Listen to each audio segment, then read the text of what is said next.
Saludos, tribu. Hoy ya toca.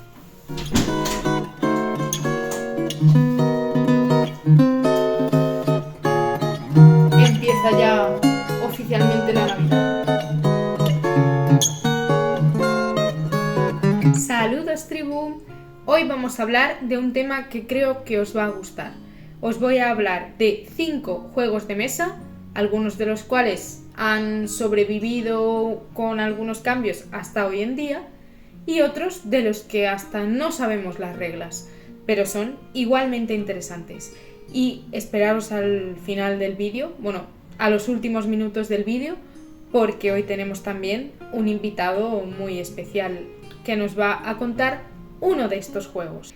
Y antes de empezar, os recuerdo que os suscribáis, que ya hemos pasado los 2200 suscriptores y os quiero dar las gracias, os lo agradezco mucho. Yo pongo muchas horas de mi tiempo en hacer estos vídeos cada semana, queden un poco más cutres, un poco mejor, y me hace mucha ilusión tener vuestro feedback, vuestros comentarios y ver que poco a poco cada vez somos más en esta tribu. Así que os lo agradezco mucho y sin más, empezamos con el vídeo. Para hablar del primer juego nos tenemos que ir hasta Mesopotamia y os voy a hablar del juego real de Ur, o Aseb, según lo llamaban los vecinos egipcios. Fue descubierto por el arqueólogo Woolley en los años 30 en la necrópolis de Ur.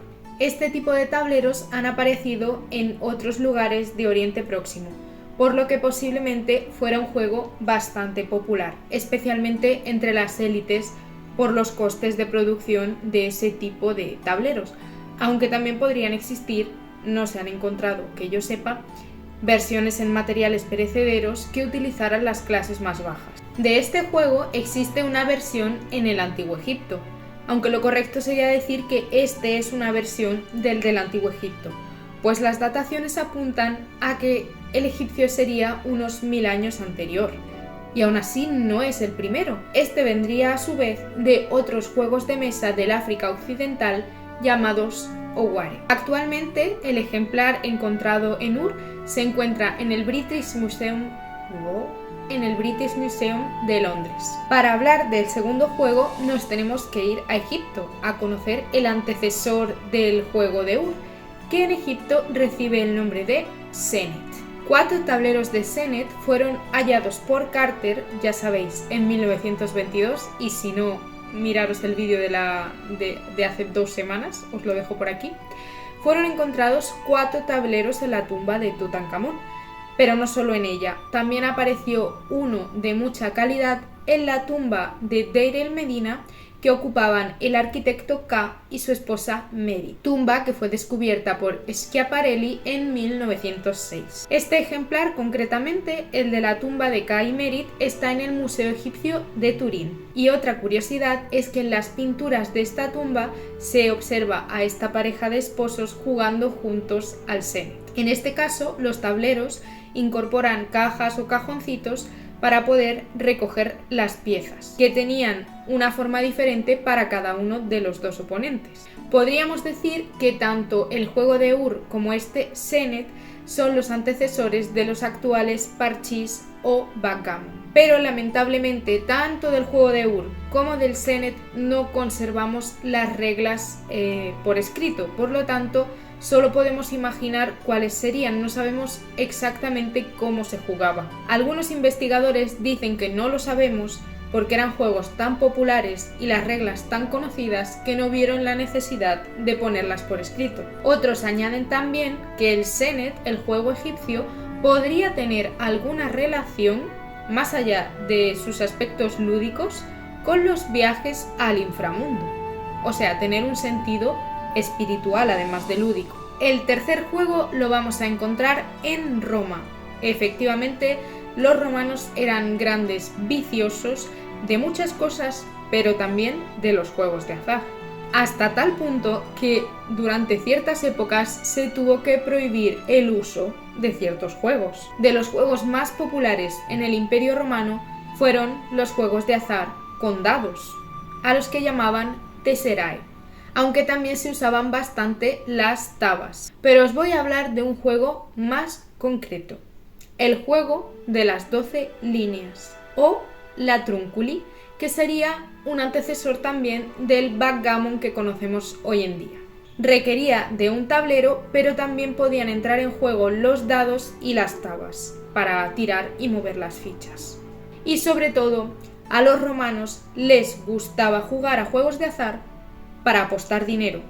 Y hay muchas referencias en muchos textos a cómo los romanos pasan sus días libres jugando a este tipo de juegos y cómo se alegran o se quejan de haber ganado o perdido dinero.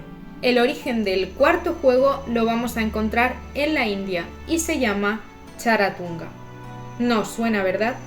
Pero si os digo ajedrez, ya os suena un poco más. Realmente hay un debate si el ajedrez nació en China, nació en la India, pero una de las primeras referencias que tenemos a este juego nos habla de un embajador hindú que le lleva el tablero de ajedrez como regalo a un rey persa. Efectivamente hay otras versiones en China y en Japón, más parecidas a juegos como el Mahjong, pero lo que nos interesa es que se expandió por toda Asia y Europa, en gran parte gracias a las caravanas comerciales, a las rutas comerciales que no solo trajeron por el mundo sus productos de lujo ni sus especias, no, también trajeron conocimiento y trajeron vicio y trajeron juego. Como os he dicho, hay otros juegos de esta familia, pero lo que caracteriza al ajedrez es la gran variabilidad que ha tenido a la hora de representar sus piezas, no solo por los materiales que se han elegido, sino porque han ido cambiando según la época y el lugar. Pero lo que es fijo es que el tablero de ajedrez representa un ejército, es decir, en realidad dos ejércitos enfrentados, y las piezas suelen representar pues partes de este ejército.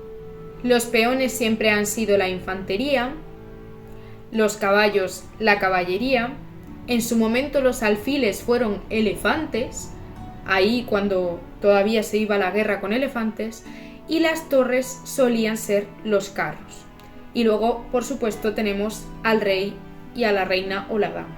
Fue un juego tremendamente popular, pero lo mismo que el juego de Ur o el Senet, especialmente entre las clases altas que se podían permitir el lujo de comprar este tipo de tableros. Y sí, eran un lujo, porque no os perdáis el ajedrez vikingo hecho con dientes de morsa, porque es que eso es una fantasía. También muchos monarcas declararon que era su juego favorito, entre ellos nuestro famosísimo Alfonso X el Sabio.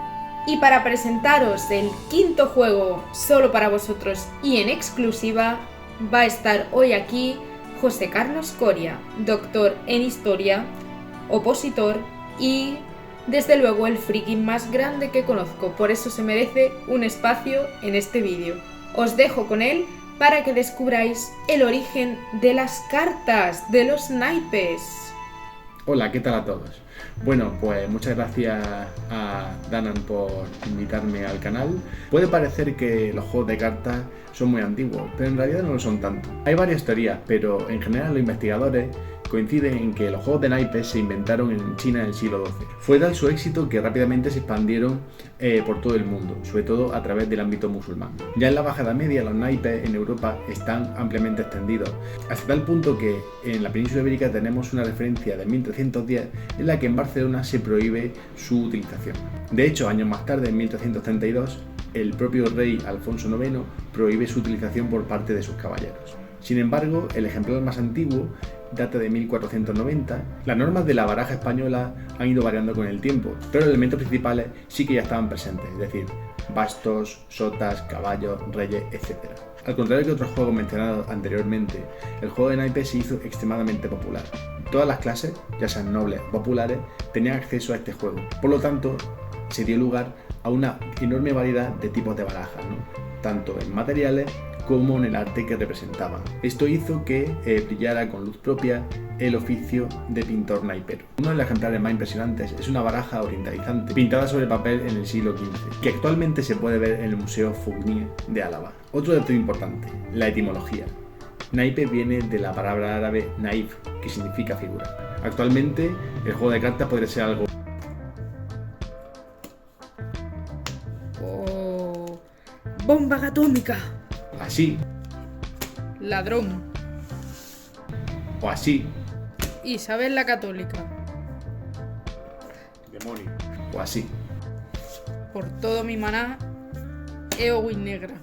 En respuesta a eso, te lo contrarresto.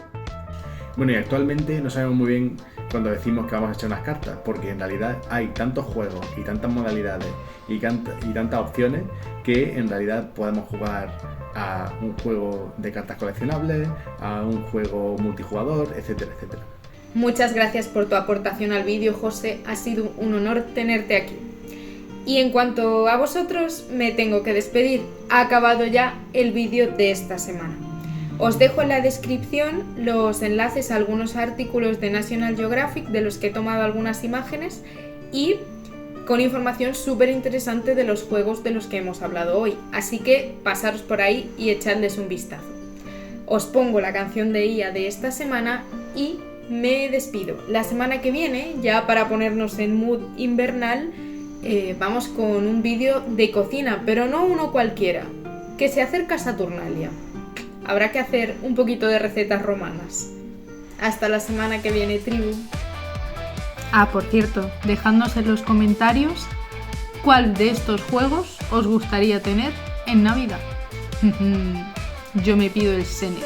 Vinieron mil historias, Senet egipcio es gloria, ajedrez reyes de batalla, Roma y azar en la muralla, naipes vuelan en la brisa, historias viejas cada risa.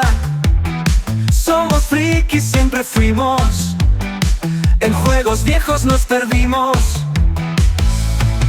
En los ecos de antaño, sueños sin fin, jugando con la historia, pequeño festín. Humano curioso, friki sin igual, los juegos del ayer, genio inmortal.